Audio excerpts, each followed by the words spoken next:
Dans les ténèbres qui m'enserrent, noir comme un puits où l'on se noie, je rends grâce au Dieu quel qu'il soit pour mon âme invincible et fière. Dans de cruelles circonstances, je n'ai ni gémi ni pleuré. Meurtri par cette existence, je suis debout bien que blessé. En ce lieu de colère et de pleurs se profile l'ombre de la mort. Je ne sais ce que me réserve le sort, mais je suis, et je resterai sans peur. Aussi étroit soit le chemin, nombreux les châtiments infâmes, je suis le maître de mon destin, je suis le capitaine de mon âme. Invictus. Ça fait un moment que j'avais pas fait de vidéo, alors évidemment il y a le monde virtuel d'un côté, et puis il y a surtout le monde réel de l'autre qu'on doit investir, et dans lequel on doit évidemment s'immerger beaucoup plus que dans le monde virtuel. Alors, j'ai différents projets sur le feu, il y a des choses dont je peux parler, il y en a d'autres évidemment qui sont un peu plus, on va dire, secrètes. On ne dit que ce qu'on veut bien dire à travers les réseaux sociaux et notamment les vidéos YouTube. Alors, ce dont je peux vous parler, eh bien, c'est le bouclage, enfin, d'un projet qui me tient à cœur, c'est la 2e édition de Bunkai Kata, un ouvrage sur le karaté. La première édition date de 2005, c'est un ouvrage que j'avais sorti aux éditions Fora, 300 pages. Et puis évidemment, il y a eu inflation depuis et j'arrive aujourd'hui à une seconde édition qui va faire 800 pages. Alors j'aime autant vous dire que c'était un projet assez lourd à mener. J'arrive au bout, voilà, je vais fournir les fichiers à mon nouvel éditeur, les éditions Boudot, et puis on va travailler certains détails avant de pouvoir sortir la bête. Voilà, à côté de ça, j'ai toujours un projet immobilier, je cherche un bien en Bulgarie, alors j'investis mes recherches dans les Rhodopes, les montagnes, du côté de la mer Noire également. Bref, je suis toujours en train d'explorer différentes pistes concernant ce projet immobilier. Évidemment, quand j'en saurai plus, eh bien, je vous tiendrai au courant, parce que c'est toujours pareil, vous savez, quand on parle beaucoup, il y en a qui sont spécialistes de ça, eh bien, on dilue un peu l'énergie et puis il n'y a rien qui se passe. Alors moi, j'essaye plutôt d'investir la vraie vie et puis de mettre de l'énergie pour la transformer en matière. C'est quand même ça l'objectif, sinon on fait que parler. Et on brasse du vent, on brasse de l'air, donc j'essaye de ne pas être dans ce registre-là. Voilà, alors pour parler de la situation actuelle également, effectivement, je suis un peu muet depuis quelques temps, j'essaie d'observer. Quand j'ai rien à dire, je ne dis rien, ça sert à rien. Je suis plus dans l'observation, je regarde les mouvements se développer. Alors évidemment, la dernière fois que je suis rentré en France, que je fais la navette, je me rends compte que tout se durcit. C'est pas évident. On sent bien que depuis cette crise et le début de cette crise de la Cerveza, le Cerveza Circus, on va dire, eh bien, c'est pas évident. Moi, ce que je peux vous dire, tout simplement, c'est de vous recentrer sur vous. Ça, c'est le plus important, c'est primordial.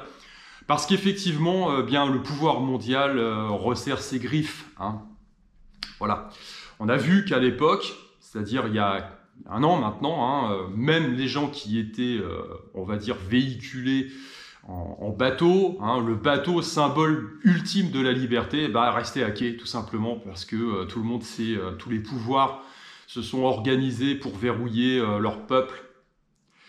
Et donc, même ça, ce symbole de liberté est sans effet. Vous pouvez pas prendre votre bateau pour vous barrer. Donc, on voit bien que c'est compliqué. On ne peut pas fuir partout dans ces cas-là. Donc, la meilleure des choses à faire, c'est de se recentrer sur vous et puis de bien vous ancrer. Moi, j'arrive dans une période où il y a un an maintenant, eh bien, je devais franchir les différentes frontières, les interdits gouvernementaux, pour pouvoir rejoindre mon père qui se préparait pour son ultime voyage. Et donc, c'est une période un peu particulière. Alors aujourd'hui, je voudrais vous parler de ça, justement, cet ancrage que, à mon sens, chacun doit trouver et entretenir.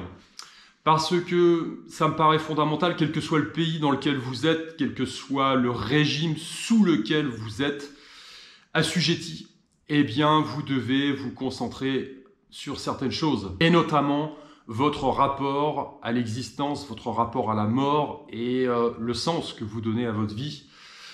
Parce que ça me paraît vraiment indispensable dans le monde qui s'ouvre à nous aujourd'hui, cette phase de transition vers ce changement de paradigme dans lequel on va se diriger, ce changement de cycle, ce gros macro-cycle qu'on est en train de switcher, vous devez vous centrer, à mon sens. Est-ce que vous voulez être des jouisseurs qui reculent devant la moindre douleur pour pouvoir rester dans votre confort, ou alors est-ce que vous avez une vue un peu plus élevée que cette vue purement matérialiste?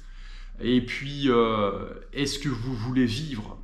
Est-ce que vous voulez pleinement vivre? Est-ce que vous voulez vivre selon le diktat de la société, le diktat des gouvernements? Ou est-ce que vous voulez vivre selon vos propres aspirations et votre, on va dire, votre propre morale personnelle, vos propres vues? Alors, dans l'histoire, on a eu plein de mouvements qui se sont développés, qui ont tenté de s'affranchir des gouvernements mondiaux de l'époque. Je repense à cette période au XVIIIe siècle, cette période qui a vu s'ouvrir dans les Caraïbes l'instauration d'une république pirate. Donc des gens finalement qui voulaient s'affranchir de l'Empire. Alors ça n'a pas duré longtemps leur truc, parce qu'ils ont vite été évidemment récupérés et écrasés. Maintenant, évidemment, ça pose la question de savoir si on veut vivre libre, et d'un point de vue spirituel surtout, parce que vous pouvez être enchaîné physiquement, mais être libre dans votre tête. C'est toute la place que vous accordez finalement à la spiritualité, à votre âme, à votre individu dans son ensemble, avec cette dimension spirituelle qui va au-delà du simple matérialisme. Ou alors, si vous voulez être de purs esclaves, évidemment l'esclave enchaîné physiquement, mais surtout sans âme et sans but ultime. Alors j'ai envie de vous dire, par rapport aux différentes expériences que j'ai eues dans le domaine de la mort, j'ai vécu, on va dire, de nombreux décès dans ma famille, donc des gens qui me sont proches. J'ai vécu dans les années 90, en 96, le décès de mon grand-père, qui était quelqu'un qui comptait énormément pour moi. J'ai vécu évidemment le décès de mes grands-parents, j'ai vécu le décès de ma mère en 2006, j'ai vécu le décès de mon père l'année dernière. Et ce que je peux dire par rapport à ça, c'est que cette philosophie de la vie et de la mort est pour moi quelque chose de fondamental, parce qu'elle va conditionner votre vie tout entière. Et personnellement, donc je vais vous faire part de ce que je conçois, moi, perso, et par rapport à ce que j'ai observé aussi, c'est que finalement, on va finir, puis avec évidemment l'époque dans laquelle on est, et tout le développement de ces cancers à tour-larigot, de toutes ces maladies dégénérescentes.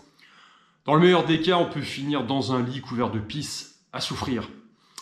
Et est-ce que tout ce confort douillet que vous recherchez absolument, qui vous invite à vous courber à toutes les injonctions des gouvernements centraux, faites-vous pucer, faites-vous vacciner, etc., est-ce que ça vaut le coup? Est-ce que ça vaut le coup de rester dans ce confort illusoire pour au final finir dans la souffrance en ayant le sentiment de vous être couché finalement à toutes ces injonctions?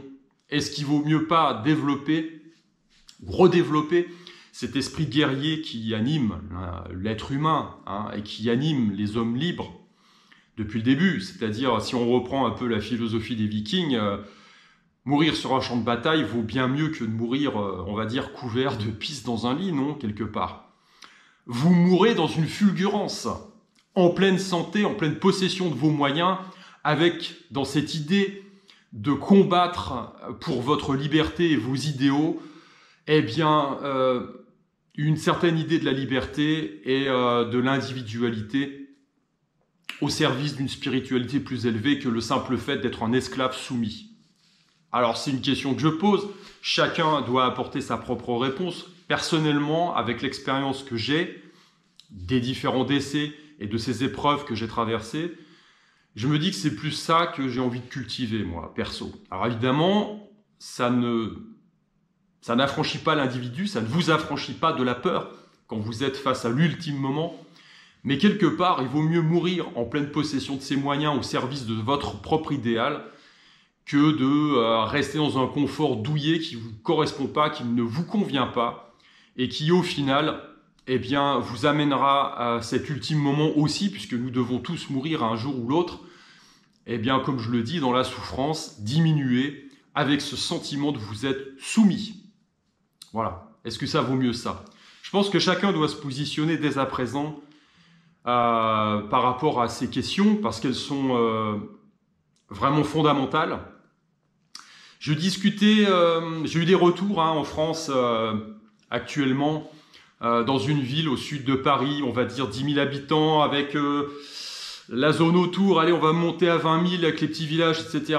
Et le type qui bosse pour les pompes funèbres disait que 60% des décès actuellement dans cette zone-là concernent des suicides. 60%. Alors, est-ce qu'ils vont être estampillés Cerveza, pour ne pas dire le mot qui chagrine, des suicides liés à la crise actuelle? Les gens ne se suicident pas par rapport au virus, ils se suicident par rapport à l'anxiété qui est diffusée, par rapport à la peur de l'avenir, par rapport à leurs libertés qui sont complètement réduites, par rapport au manque de perspectives qui sont offerts par rapport à l'avenir proche, voire même lointain. Et cette personne disait finalement que 60% des décès actuellement dans cette zone sont liés à des suicides, et des suicides de gens jeunes, de plus en plus jeunes. Alors évidemment, en ce qui concerne les femmes, eh bien ça va être la prise de médicaments. Mais ce qu'il observait également, c'est qu'il y avait des suicides par arme à feu. Alors, par rapport à cette polarité qui conditionne l'être humain, vous avez effectivement des gens qui vont tendre vers le suicide et l'anxiété. Moi, j'ai eu un pote en ligne dernièrement, il me disait qu'il prenait des séances de sophrologie actuellement pour gérer son stress parce qu'il n'y arrive plus. Mais vous aurez aussi des gens qui vont péter les plombs, des gens qui sont armés a priori et qui, à un moment donné, peuvent vraiment basculer de l'autre côté, c'est-à-dire celui de la violence, c'est-à-dire celui de la rébellion. Donc on va effectivement vers des temps qui vont être, à mon sens, un peu compliqués, mais ce qu'il faut bien voir, c'est qu'on va avoir, par rapport à cette polarité, on va avoir des gens qui pètent un câble et qui se suicident, qui décident d'en finir, et puis vous allez avoir des gens qui vont se lever et puis qui vont combattre. Alors, en pétant un câble, peut-être qu'ils vont commencer à sortir leur liste, et vous allez avoir des gens qui vont régler leurs problèmes de voisinage, on va dire, de façon un peu musclée, puis vous allez avoir des gens qui vont peut-être s'organiser et puis qui vont décider de lutter et de mourir en hommes et en femmes libres. Voilà, eh bien écoutez, sur ce, c'est tout ce que je vais vous dire aujourd'hui. Je vais vous laisser méditer là-dessus. Moi, je vais retourner à mes différents projets et puis, eh bien, on essaiera de se voir sur une prochaine vidéo. Allez, je vous dis à plus. Ciao, ciao.